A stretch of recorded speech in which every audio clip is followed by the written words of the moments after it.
Inner নাম হলো তারা, যাকে মেন্টাল ইলনেস ছিল আর সেই গর্ভবতী ছিলেন। একদিন সেই একটি অজানা ট্রেনে বসে যায়। তারপরে ফ্যামিলি ওকে খুঁজতে লাগলো। সব জায়গায় দেখার পর পুলিশ কমপ্লেন করানো হলো, কিন্তু তারা পাওয়া গেল না। অ্যান্ড কিছু বছর পরে যখন তারা পাওয়া গেল না, তখন ফ্যামিলি ওকে মারা ভাবে ওনার স্বামীর অন্য মেয়ের সাথে বিয়ে করে দেয়, যেহেতু বাসা এবং বাচ্চাকে দেখবে।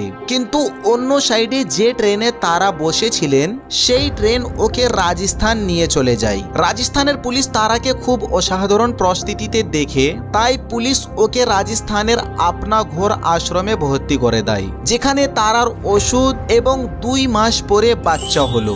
ওই শিশুর নাম আশ্রমের সেবাকর্মীরা হার্ষ রাখে। তারপরে 9 বছর তারা আশ্রমে থাকে আর মেন্টালের ওষুধ লিখছিল। আর এরপরে একদিন কিন্তু তারাকে নিজের গ্রামের নাম মনে পড়ে।